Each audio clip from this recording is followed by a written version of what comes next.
Vamos resolver o exercício 36 ou 46 que foi cobrado no vestibular da UEM em fevereiro de 2023. Eu sou o professor Douglas, você está no canal Faz Sentido Matemática, seja muito bem-vindo. Vamos começar então nossa resolução. Existe um quadrado em que as medidas de um de seus lados, da sua diagonal e da sua área são três termos consecutivos de uma PG. Bom, vamos relembrar aí um pouquinho, essa prova já cobrou diagonal de quadrado, né? A segunda questão que aparece aí, diagonal de quadrado.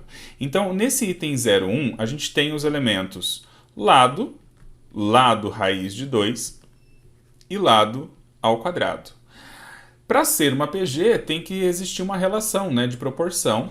Então, nós podemos fazer aqui que L raiz de 2 dividido por L tem que ser igual a L ao quadrado dividido por L raiz de 2. Então, essas são as informações que eu tenho para a razão. Lembrando que a razão da PG, que é normalmente denotado pela letra Q, é a divisão de 2 consecutivos. Será que existe? Bom, a gente sabe que o lado não vai ser zero, então não tem problema fazer essa divisão. A gente sabe também que o lado do quadrado é sempre positivo, então não tem problema, aquele L ao quadrado não vai me gerar duas respostas distintas. Se a gente observar aqui essa igualdade, a gente tem que raiz de 2 é igual a L sobre raiz de 2. A gente descobre até quem tem que ser o lado, né? Que é o raiz de 2 vezes o raiz de 2, ou simplesmente 2. Então ele está afirmando que sim, existe, tá? E esse quadrado é o 2, 2 raiz de 2 e 4. Quem que seria a razão aqui? A razão é o próprio raiz de 2, tá? Então, esse item ele é verdadeiro.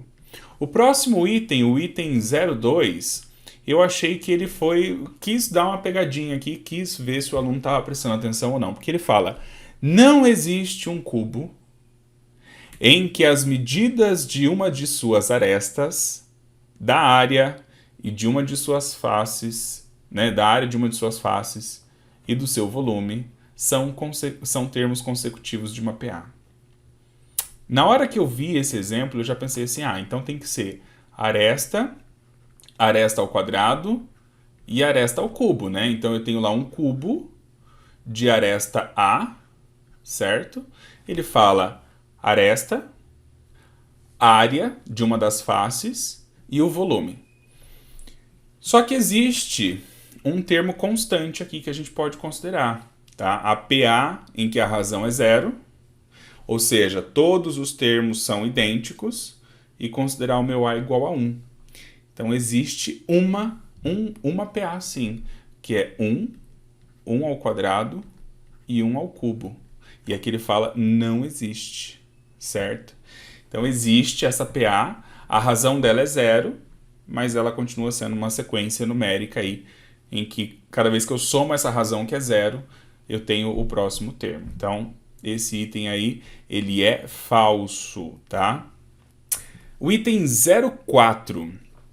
Se o volume de água de um reservatório dobra de hora em hora, e se esse reservatório está cheio à meia-noite, então, ao meio-dia, a água ocupará metade do volume total desse reservatório. Olha, esse item é errado, né? Por quê? Porque às 23 horas vai ter metade do total. Ele dobra de hora em hora. Bom, se à meia-noite ele está cheio, às 23 horas tem a metade. Então esse item aqui ele é falso, né? Basta eu pegar meia-noite e dividir por 2, eu sei que na hora anterior eu tenho metade do total. O item 08, olha lá o item 08. O item 08 ele pede para a gente contar quantos números possui entre 25 e 575, em que a unidade seja igual a 4.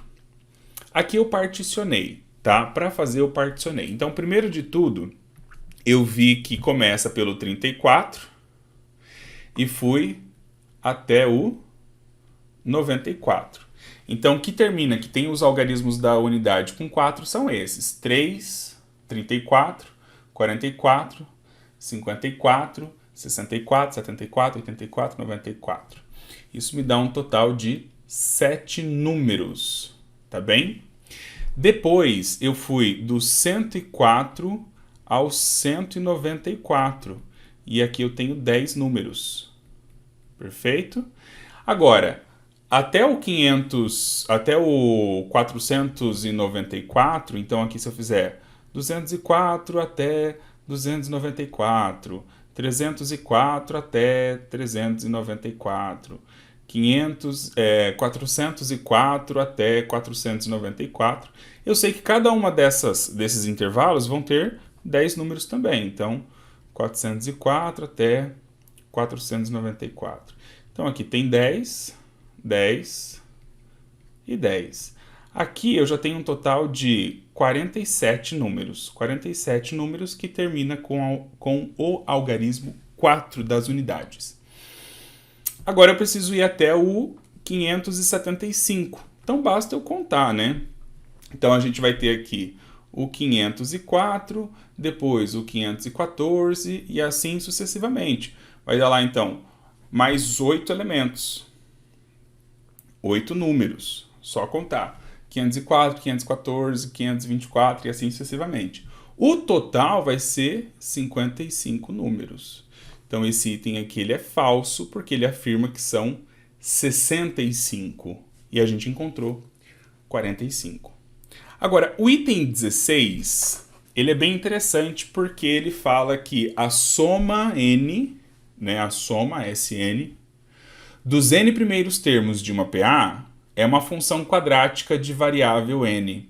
Esse item ele é verdadeiro, de variável n. Vamos entender por quê. Olha só, a soma Sn ele é igual ao A1 mais a n vezes n sobre 2. Para eu obter uma função quadrática na variável n, aqui dentro vai ter que aparecer um n para mim, né? E de fato aparece, porque o A1 e o AN dá para escrever os dois ali na mesma variável. Como assim? Ó, tô falando isso aqui. O meu AN, ele é o A1 mais n menos 1 vezes a razão. Ou seja, ele é o A1 mais NR menos R. Aqui eu fiz o chuveirinho, fiz a distributiva aqui.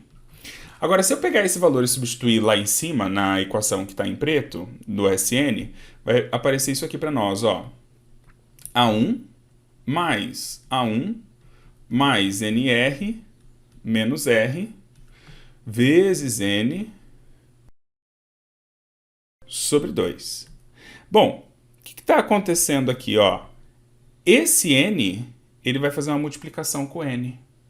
E vai aparecer um N ao quadrado. Então, na hora que eu fizer a distributiva, vai aparecer um n ao quadrado aqui para mim. De fato, então, ele é uma função na variável n. Tá certo? Espero que você tenha gostado da explicação. Se te ajudou, já curte, comenta aqui, dá aquela força pro canal. Não esquece de se inscrever, tá? Para você tirar ótimas notas aí e obter ótimos resultados nos vestibulares. Beijo e até a próxima. Tchau, tchau!